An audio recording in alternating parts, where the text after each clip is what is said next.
Good morning. Good morning. Welcome, everyone. Welcome to Agent Power Huddle. It is Scripting Fridays with Ed Laine. And as you can see in my background, I'm out of Seattle. So glad to have you here with me today. Today, we're going to be talking about the pivot. I don't know if you guys are seeing it yet, but we sure are. And that is with the advanced talks about a settlement in Iran, our phones are blowing up.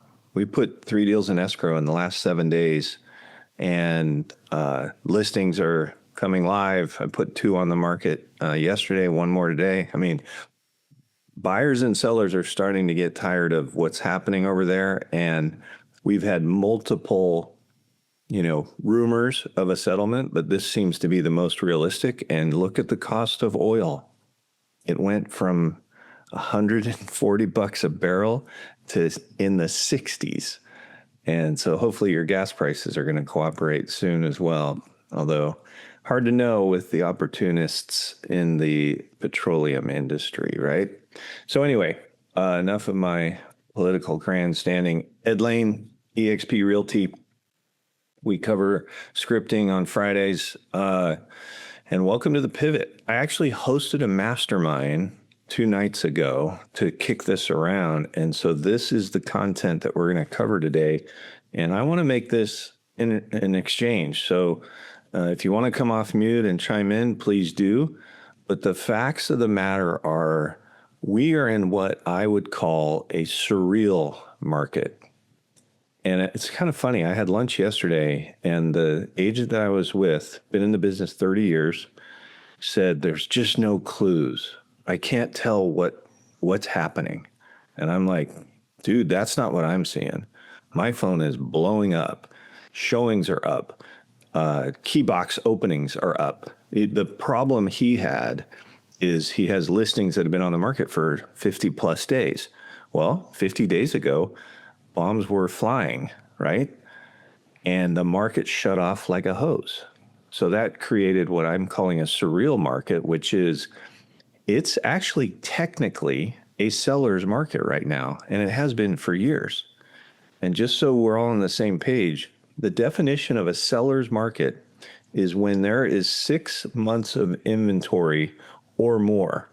So let that sink in. A lot of people don't know the definition of a seller's market.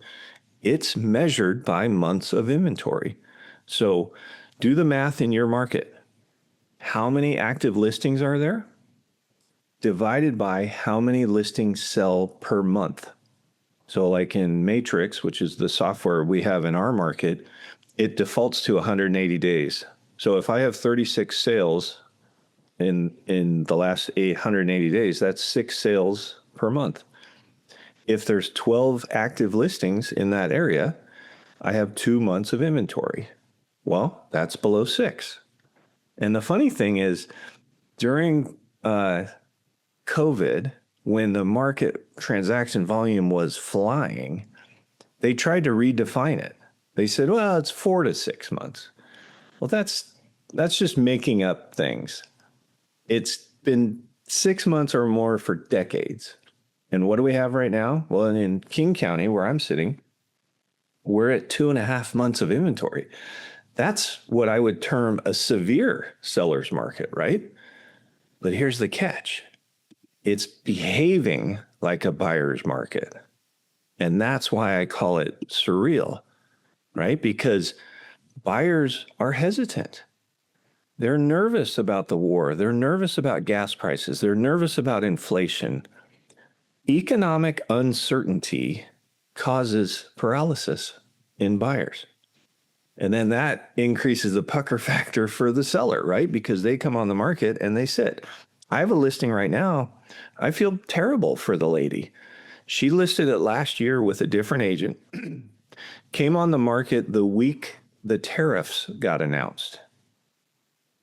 Do you remember that? That shut the market off like a hose as well.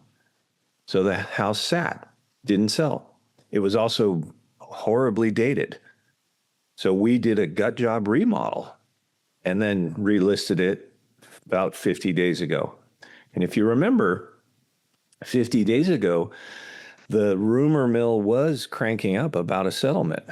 Because you remember Trump said, we're going to be in and out of there in 20 days. Well, here we are 120 days later, right? But the fact of the matter is, we were trying to come on the market at a time as that conflict was finishing, because I could tell, and hopefully you all are hearing and feeling this, the minute that is wrapped up, rates are going to go down, gas is going to go down, the economy is going to go up, period. Let that sink in. I was at a graduation event a week and a half ago, so 2 Sundays ago.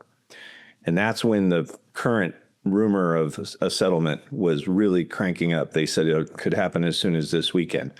And on Sunday, I was talking to a group of people about the economy, and I said, watch what the markets do tomorrow. Just watch. You'll see. And sure enough, oil fell from $142 a barrel to $82 a barrel. It's gone down further since. Interest rates fell. The stock market, do you remember what the Dow did Monday before last? 640-point surge. So Wall Street and the economy is on the same page as me, right? And I'm saying this to all of you so that you can start to form your own opinions and feel good and say these things with conviction. It gives optimism and hope to your clients, right? Think about buyers right now. If you have buyers in your pipeline and they're waiting for something, they're being foolish, period, right? Because right now they could go to my seller, just use my avatar, 50 days on the market. Do you think she's going to give a discount to a buyer? Hell yeah. She's going to be so cooperative and compliant, it'll blow your mind. So you could talk to your buyers right now about how, hey, you can wait, but here's what's going to happen. That asset that you're waiting to buy is only going up. We are still in an appreciating market. Now, are there pockets where luxury homes are having to reduce their price? Yeah, but there's a difference between the median price rising and list prices declining, because the distinction is on the list price, they started too high, right? So get your buyers off the sidelines and explain to them, hey, I can help you buy a house, get it at a discount, and get the seller to pay for a 2-1 buy down. So if your hesitation is rates, which by the way are in the low 6s right now, and did you guys know the 50-year average for mortgage rates is 7.2? And I can get 6.125 right now for my clients. By the way, I'm a licensed lender and have been for over 30 years. So I know a lot about this stuff. And if I could get somebody a 2-1 buy down paid for by the seller, what's their rate going to be? 4.125 for a whole year, and then 5.125 for the next year, and then 6.125 for the remaining 28 years.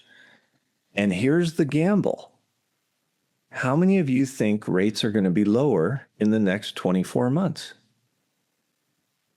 I do. I could practically guarantee it. The only reason I insert the word practically is who knows, right? Well, more war, whatever could happen.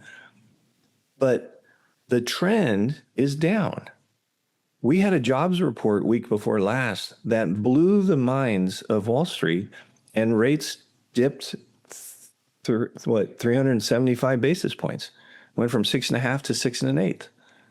So the stars are aligning for you and your clients, and you want to help them rationalize don't let the headlines drive their lifestyle.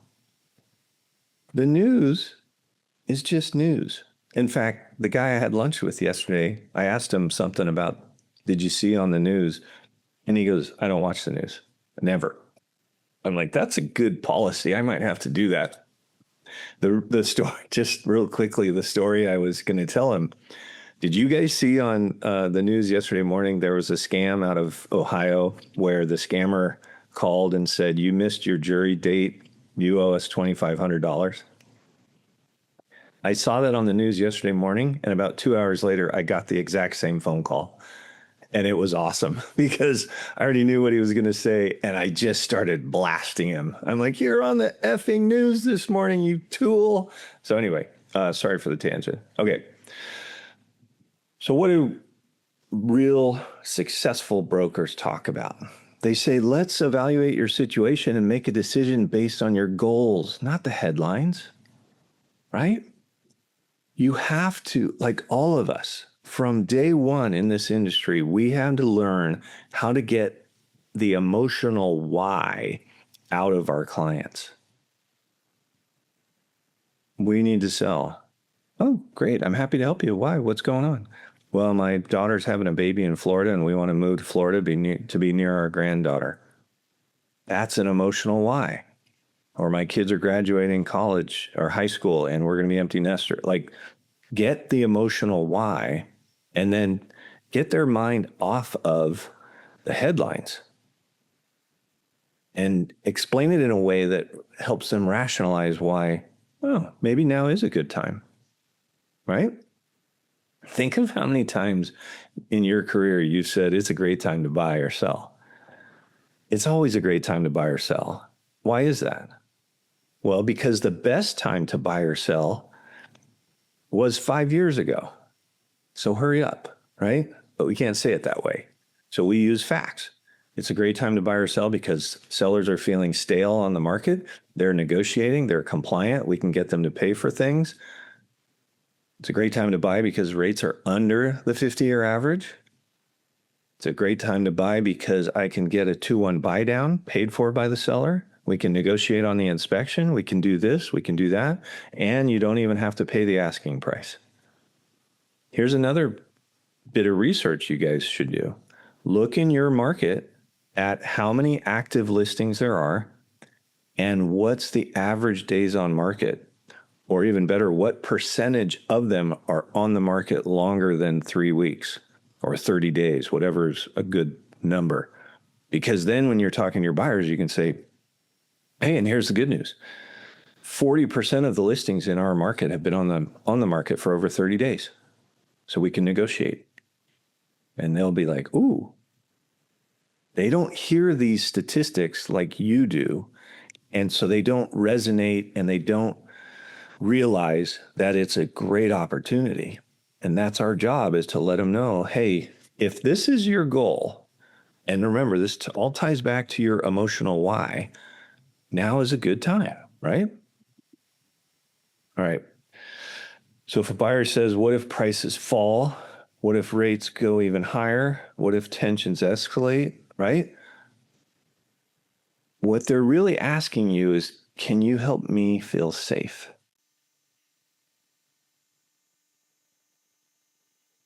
Think about that. What's the likelihood in your market that prices are going to fall? Depreciation. Not likely. What we've seen over the last 5 years is appreciation as high as 21% and appreciation dipping to 5%. But it's still positive.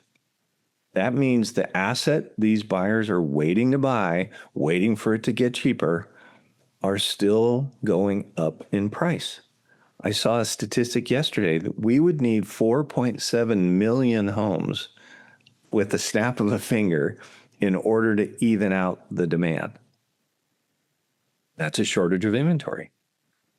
Shortage of inventory equates to appreciation. So get that formula. It's a simple formula, but get it really clear in your head so that you can articulate it to your clients, right? Now, how do you convert a buyer who's apprehensive? First is follow-up plan, right? You want to have a frequency of contacting and connecting with buyers. A buyer just popped into my head that hasn't been responsive to me. I got to figure out what's going on. But I contact them every 2 weeks. You might want to contact somebody every week. Maybe it's every month. Maybe it's every 6 months. Whatever it is, schedule it into your calendar. And here's a tidbit that I've been using for 39 years.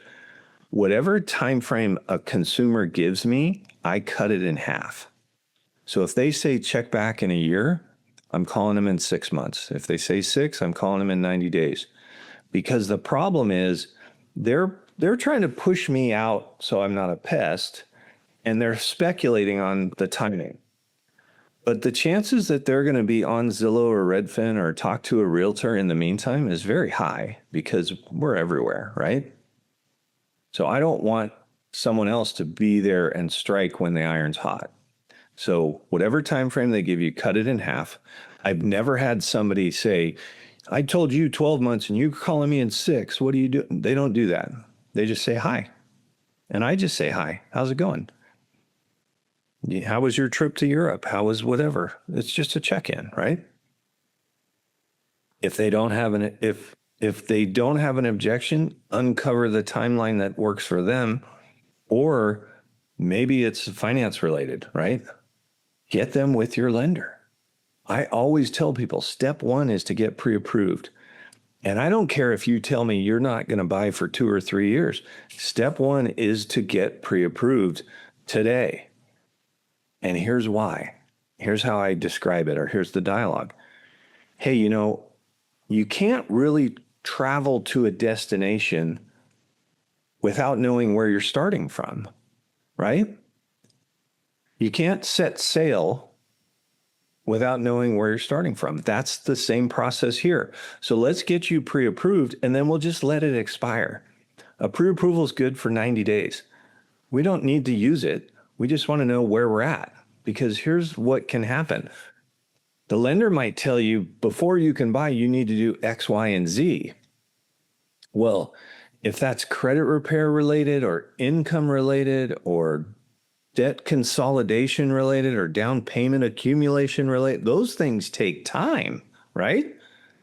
Wouldn't you rather know today that you've got this goal of saving X dollars and I got 2 years to do it, rather than wait 2 years and then find out? It's a no-brainer. And if you can explain it that way to somebody, they're going to see, oh, yeah.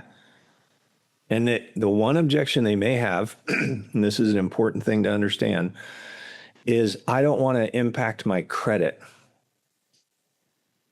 Hey, here's the cool thing.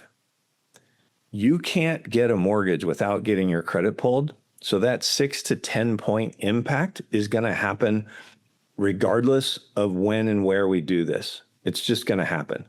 So even though you can look on Credit Karma and see you're at 710, when we pull it, it's going to be 699 or 700 or whatever. But then it gets added back in 30 days. So don't worry about it. It's not going to impede anything, right? Well, I know mine's down in the 5s. Let's pull it and see how much damage control we need to do then, right? All right, I'm going to keep going. So while scared buyers sit on the sidelines, there's a segment of the market that actually will get out there. And those are your most convertibles, right? The appeal of less competition and seller compliance and more inventory and all those things feed into their goals. And we want that, right? So encourage them. And here's the bottom line. You have to call all your buyers to see where they are on this continuum, right? From paralyzed with fear up to ready to roll. They're all somewhere in between. And every contact you make to a consumer can move them further up that continuum. You can be encouraging, right? It's like Warren Buffett says, I buy when everyone else is selling and I sell when everyone else is buying. All right. Sellers living in the past. There's a lot of sellers that are just fantasizing on their house being worth $1 million, and it's not, right? We have a process. In fact, I encourage you guys all to write this down. Go to my YouTube channel and look up the video called color picture CMA tour. In fact, maybe 2 weeks from today, we'll cover that. In fact, let me write that down. We are not meeting July 3rd because of the 4th of July, but we will on July 10th, and I'll cover this process. It is absolute gold, and it helps a seller be realistic. So that's all I'll say about that. That's a teaser, right? But here's your success formula for your sellers: price, condition, presentation, and marketing, right? That's what we deliver. That's what you deliver. That's what you should emphasize when you're talking to them. And we need to price it accurately because buyers are savvy now. They have so much access to data. Can you envision a scenario where a buyer looks on Redfin or Zillow or whatever app and they see your listing, and in their head they see, oh, that's a nice house, but it's kind of overpriced, right? Because they're focused on that neighborhood. They know the values in that neighborhood, and they see your property is at the upper end of the range. So what do they decide? They decide to skip it. That's a very real and current problem. Buyers will look on their phone and determine if a deal is a good deal. And if it is, they'll go see it. And if it's not, they skip it. That's why traffic would be down if you're overpriced, right? Now, if you're pricing in an uncertain market, you have to feed into that. You have to analyze that. What's happening? Are homes selling for more or less than asking, right? One of the dialogues I use a lot for an aggressive seller is I tell them, one of the least sophisticated negotiating tactics on the planet is to start high so you have room to come down. And I don't say it at them or that they're doing it. I say other sellers, the least sophisticated or unsavvy sellers. Because what happens is the higher the price, it shrinks the visibility.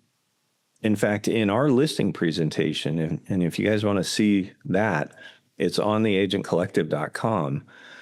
I have a slide that shows if you overprice your listing by just 10%, it shrinks the visibility by 50%. And here's why the first 2 weeks are so important. That's the peak of the traffic. It's a bell curve. And the first 2 weeks are the most important 2 weeks for visibility.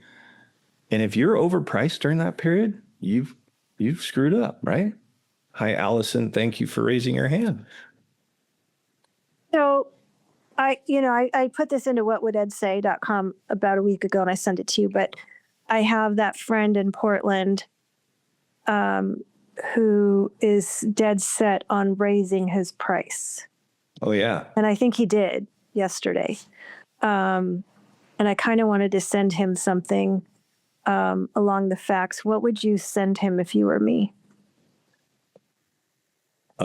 Sorry, you just reminded me of someone I got to follow up with because of the same thing. Because like you said, it's foolish, but you can't say that to him. Yeah. So I would send him stats. I would go through, and I know it's Oregon, so you don't necessarily have MLS access, but you could probably go through Zillow. His broker does. Then I would, and you have good rapport with that. Yeah. Yeah. So I'd probably send the broker an email and say, "Ooh, man, I saw he implemented his strategy yesterday. Sorry about that. I want to help you get him to be more realistic. Can you send me the following stats?" And give him a list of, I want to see what the price per square footage is in the area and where he sits. I want to see the price point in the area and where he sits. I want to see the days on market. Like he's at like 140. Right, but the stats is what's going to compel him. Because if you, and this, I'm saying this for everybody really, anytime I want to persuade a seller, I show them there's two levers that affect the days on market, and it's price and commission. So I can show them that the sellers that are offering less commission take longer to sell, and I can show them that sellers that are pricing too high take longer to sell. So in your case, Allison, what you want to show them is the days on market are already high, and now you're making it worse, right? Mm-hmm. So that's what I would do. I was thinking about showing him that slide from your listing presentation about that you just talked about, where 10% higher. Yeah. You can absolutely copy and paste that out of the slide deck. Mm-hmm. And maybe Gian will drop a link into the chat here today. The other thing you could do is teach that agent the color picture CMA process. Show them my video. Because and we'll do a deep dive on it, but not for 2 weeks, unfortunately. Yeah, that he can wait 2 weeks. He's waiting 40 days. I've got higher priority stuff, but this is, this is good practice for me, because this is it. I've never heard this objection before, ever. No. It's still good practice on pricing. Just to give Mike and Lawrence context, we talked about this last week, and what Allison shared is this client has been 140 days on the market and wants to raise it $100,000. He's the definition of that unsavvy seller that I just mentioned, right? Because he's thinking it's gonna, show up on other people's searches. No, it won't, because buyers set up searches with min and max prices, so you just priced your way out of it. And it gives me room to negotiate downward. That's the unsavvy part of this, right? But he said he's doing what other people aren't doing. And he said he's had 2 showings in the 140 days. And he said he's weeding out buyers that shouldn't be there. And I'm like, isn't the point to get more traffic in, not weed people out? I said that to him, and I said, you might as well, and this probably hurt his realtor, but I said, you might as well put it as a pocket listing and stop the days of market going up if you're going to do that. Yeah. I'm serious. I'm in Washington, Allison. They just passed a law that pocket listings are illegal. Oh, shit. Yeah. So we've never had coming soon parts of our listing. But he can take it, he can keep it listed, like withdrawn. Yeah. And it's still, no one else can go after it. So just not in the MLS, like exclude from the MLS for a certain amount of time. Yeah. Whatever, if it's 60, 90 days to reset, so, I don't know how expireds work up there in Oregon, but I don't think that then again, it's up to his realtor, not me. But, right. I didn't mean to hurt his realtor, but I think raising the price hurts worse than taking it off the market and having it excluded from the MLS. In my opinion. It's suicide. Yeah. He literally just committed harikari. Right? Right. That's the shame of it all. So yeah, I'm just trying to help. I'm not trying to hurt the realtor. But yeah, the motivation I think is also changed. And he mentioned that because he was coming down for his grandson, and that situation changed a little bit. Yeah. So this slide that's on the screen right now is what he needs, right? Okay, let me see. It's a refresh. Okay. It's not an arbitrary increase on the list price that you think is going to grab attention. All of the MLSs around the country have a system for pushing new listings to the top of the list. Yours isn't going to be there because the buyer has set a threshold for their maximum budget.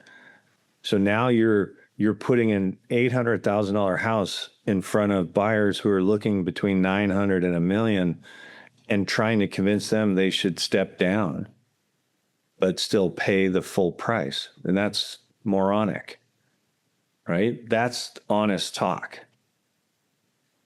I always, if I do a price reduction, I always change the primary photo for the same reason, because buyers, they're scrolling through their phone and they've seen your primary photo multiple times. They're not going to stop. But if it shows up on a hot sheet because the price has gone down and has a new primary photo, that causes them to stop. Now, a percentage of them are going to realize it's the same house and move on, but a percentage of them are going to stop and reassess. And repositioning and evaluating price, that doesn't mean going up, right? Oh, anyway, he's a goofball. Yeah. I feel bad for him. He's angry it didn't sell.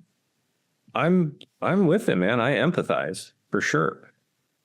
You know, like this lady I talked about that came on the market when the tariffs got announced. She kind of got screwed by the headlines. And then we came back on the market, and I've been preaching patience to her. Like, we haven't done a price reduction in 50 days. With your guy, I would use the axiom and the dialogue that you guys have heard me say before, which is, hey, there's this saying in real estate, and it's 30 days on the market or 20 showings. If either of those things happen and no offers, that's the market giving us feedback that we are overpriced. And your guy's 140 days and still doesn't have 20 showings. The market has given you feedback loud and clear, right? And what did he do with that feedback? He said, let's go up. So another great dialogue, if you are doing a price reduction, is to call the agents before you do it that have shown or marketed the house to their clients. So our MLS has a section called reverse prospecting, where we can look at how many agents have sent my listing to their customer. I can reach out to those agents and say, hey, I know you sent this to your client and they didn't come see it.